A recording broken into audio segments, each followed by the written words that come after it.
c'est Viridiana. Je suis ravie de vous retrouver pour cette nouvelle vidéo sur le thème de la couture.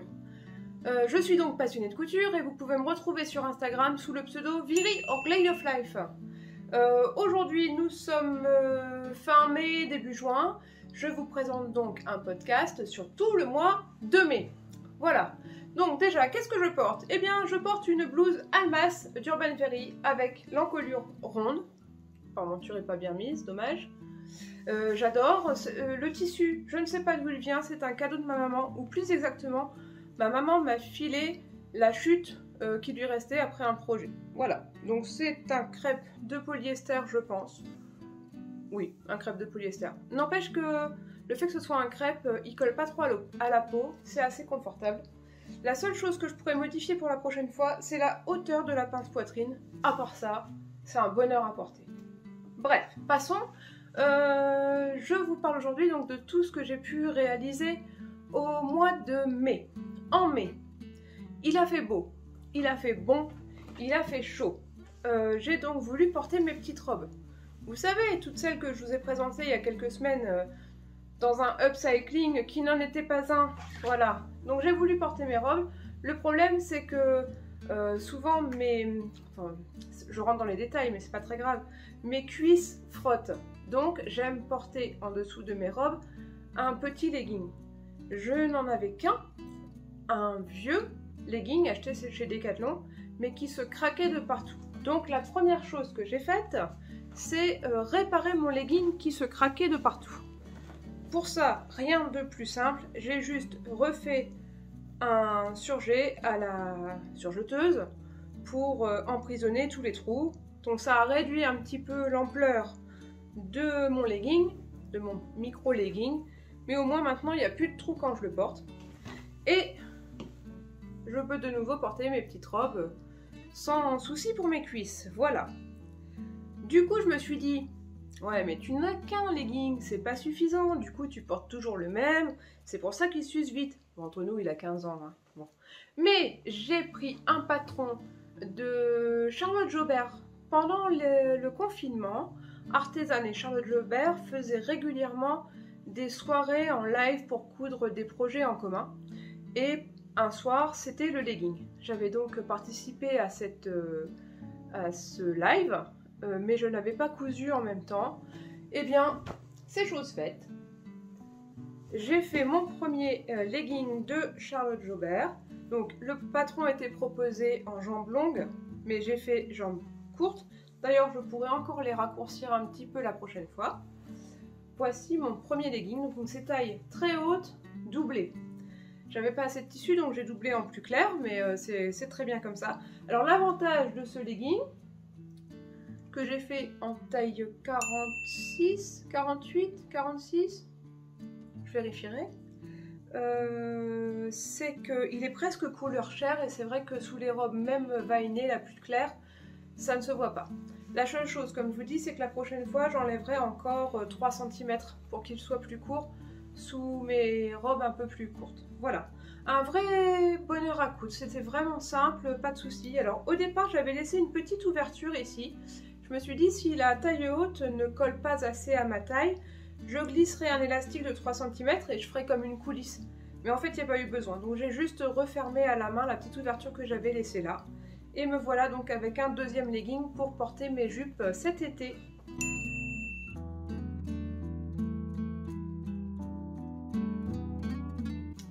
Voilà, après avoir fait ces petites réparations, enfin une réparation, une création, mon fils m'a dit « Maman, j'ai jamais assez de t-shirts, il me refaut des t-shirts. » Non, non, non, pas des t-shirts à motifs, il y a toujours des motifs. Je veux des t-shirts unis pour aller faire du sport.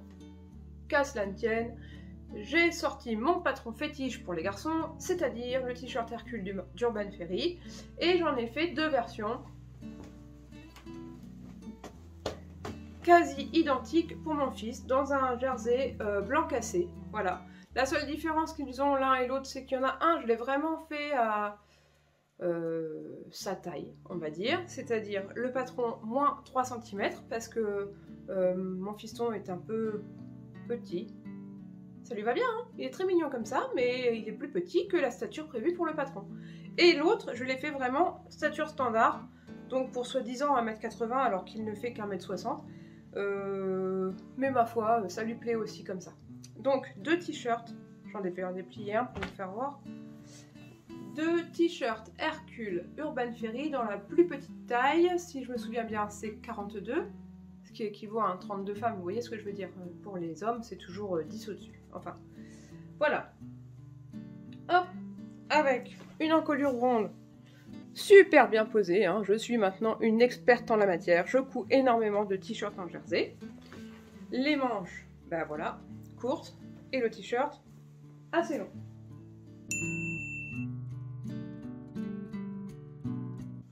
Deux t-shirts comme ça. Qu'est-ce que j'ai fait d'autre?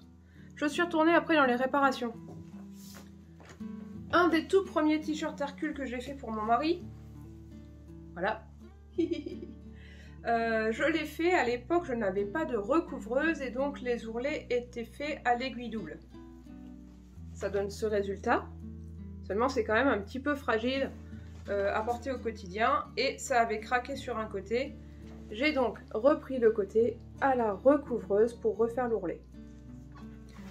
Réparation minime, certes, mais beaucoup plus élégante maintenant qu'il va pouvoir le reporter avec l'ourlet comme il faut. Voilà, j'ai l'impression de ne pas avoir fait grand chose ce mois-ci à vous présenter, mais j'ai passé plusieurs soirées, voire plusieurs week-ends à créer une robe sur mesure pour une cliente qui voulait une robe de soirée, qui veut une robe de soirée pour sa remise de diplôme qui aura lieu à la mi-juin. Et j'avoue que j'ai galéré, j'ai pas vraiment de formation en modélisme et même si je sais à peu près comment ajuster les patrons pour moi, c'est pas évident de le faire pour quelqu'un d'autre, surtout que la personne concernée n'est jamais à nos côtés quand on est en train de coudre au final. Donc j'ai déjà fait 5 toiles, elle doit venir essayer sa 5e toile aujourd'hui, et si c'est ok, on pourra commander le tissu définitif et coudre dans la version définitive. Ça me demande un travail de dingue, donc je pense que ça va être un de mes objectifs des mois à venir, me former en modélisme pour arrêter de tâtonner comme ça. Je passe mon temps à rajouter 1 cm, élargir la courbe. Si j'avais plus de théorie, ce serait beaucoup plus simple et beaucoup plus rapide pour moi d'ajuster un vêtement pour quelqu'un d'autre ou de créer un vêtement pour quelqu'un d'autre.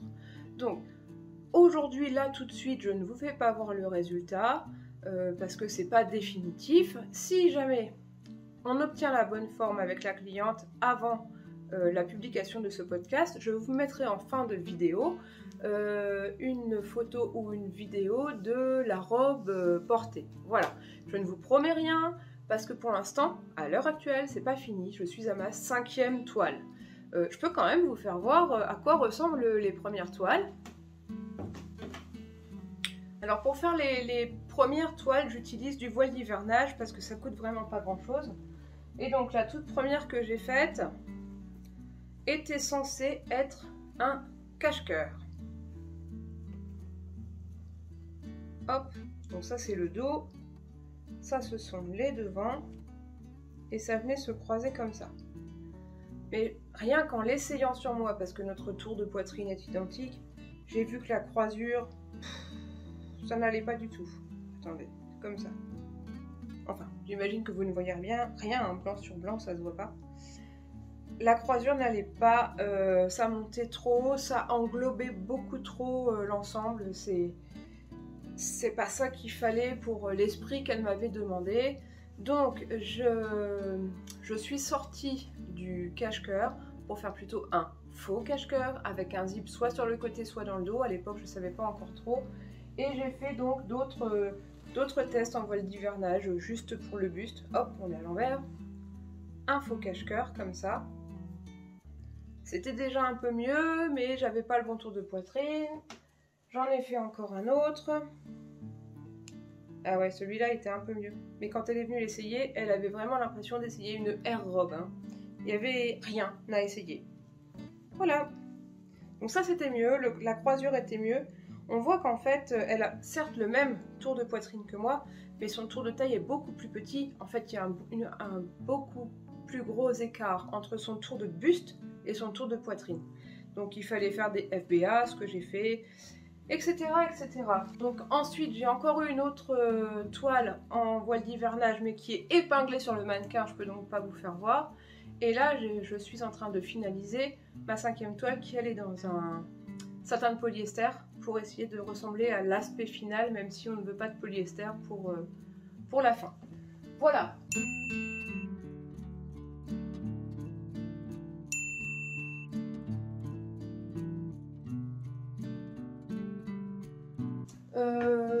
Que puis-je vous dire d'autre dans mes projets là à venir, dans les jours à venir? Il y a la réparation de ce pantalon. Un pantalon qu'on m'a confié pour réparation, comme je viens de le dire, qui a un trou juste en dessous de la boutonnière sur la poche. Alors, il y a à ma connaissance pas 1000 façons de réparer ça. Je vais faire un point on appelle ça un point de renfort, juste en dessous, en noir ou gris anthracite pour que ce soit très discret. Et on va croiser les doigts pour que, une fois le bouton en place, cette réparation se voit peu. Voilà, pas grand chose à faire. Ah oui, j'avais aussi réparé un autre pantalon pour un client et j'ai pas filmé, en même temps c'était vraiment pas grand chose. Il y avait raccourcir l'ourlet d'1,5 cm et changer le bouton du jean. J'avais de quoi faire ici des boutons de jean prime qui se mettent au marteau. Ça s'est fait sans problème. Ça m'a pris 7 minutes à tout casser, de marquer l'ourlet, coudre l'ourlet et changer le bouton. Donc j'ai pas filmé. Mais j'ai quand même fait ça. Et j'ai toujours en cours une veste d'un magazine fait main dans un tweed de coton bleu et blanc.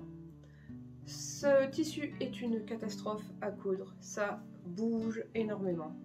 Du coup, je n'ai pas le courage de m'atteler à cette tâche quand je rentre du travail et le projet attend dans un sac. Ce serait pourtant bien que je le termine parce que là, pour l'instant, pour le défi des stocks 3, je suis complètement à la ramasse pour ce mois-ci parce que, à part le défi dans le défi, on s'était lancé avec Elsa, que vous avez dû voir la vidéo de la semaine dernière, j'ai pas cousu de patron de magazine. Donc ça aurait été vraiment bien que je finisse cette veste. Malheureusement, je crois que c'est mort. Donc pour moi, au mois de mai, le défi de stock 3 est complètement raté. J'ai racheté du tissu, j'ai pas cousu le nombre de patrons voulus. J'espère vraiment qu'au mois de juin, je vais faire mieux que ça. Parce que là, je suis un modèle pour personne en fait. Pour personne. Voilà. Bon, sur ce, restons optimistes. En juin, ça va être parfait. Je vais coudre plein de choses dans les magazines. Ou pour déstocker mon tissu, même si c'est pas dans le magazine, parce que le but c'est quand même de déstocker du tissu, n'est-ce pas? Et puis je vous ferai un super podcast à la fin juin, comptez sur moi. Bon, si vous avez aimé cette vidéo, mettez un petit pouce et surtout n'hésitez pas à vous abonner. À la semaine prochaine!